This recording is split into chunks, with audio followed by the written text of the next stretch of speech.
My precious brothers and sisters and friends, I welcome all of you to the presence of God and in the name of Jesus Christ. I welcome you to receive God's blessings. Today I am going to talk to you on an important topic. This is my topic, the proof of our faith. Those who are eager to bring praise, glory and honor to Christ when He comes will be careful to make sure that when their faith is tested, it is genuine. 1 Peter chapter 1 verse 7. But it is generally difficult for human beings to live just by faith. We tend to look for some sense of God's presence with us or some sign of His approval as we go through trials. The opposite of living by faith is to walk by sight. Peter talks about believing in Christ, loving Him, and rejoicing greatly even though we cannot see Him. Verse 8. Many talk about seeing visions, etc., but actually very few have seen Jesus.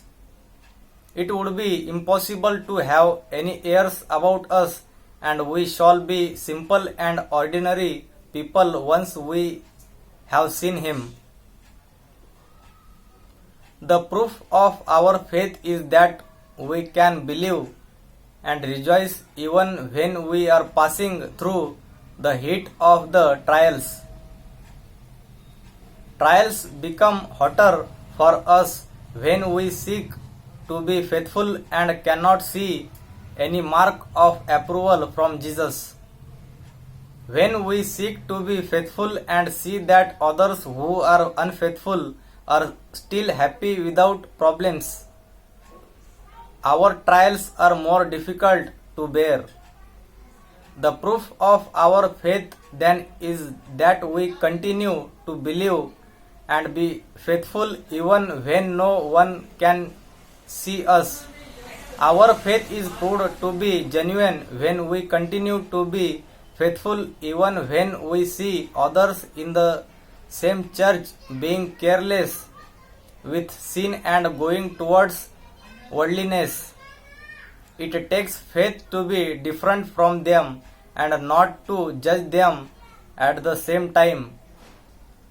There will be praise, glory and honor when Jesus comes if we have remained faithful and denied ourselves in secret just to keep our sharpness for the Lord. God has given us a wonderful promise that we will only have to face trials which others are also going through, and that we would never be tested beyond our ability. 1 Corinthians chapter 10 verse 13. But we tend to imagine that we should not have any trials because we are God's children. It is because God allows us to face difficulties that some of our prayers for escaping from problems do not get answered. But we can be sure that the devil is not going to be able to come upon us suddenly with a terrible trial that is too much for us.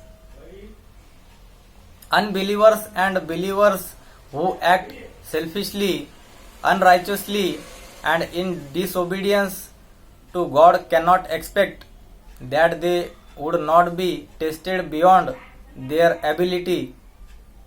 Those who are greedy for money will surely walk into the devil's traps which God never planned for them.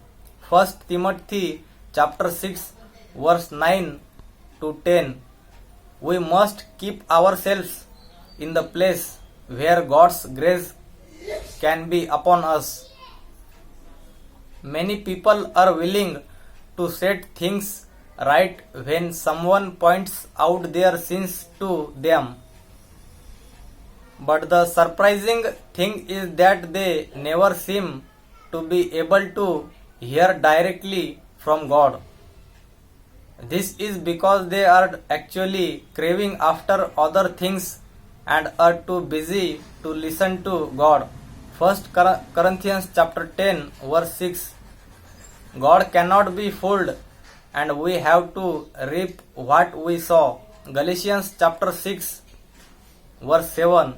It is worth being faithful in secret before God so that there will be glory and honor when Jesus comes again. Thank you for watching this message and may God bless you all.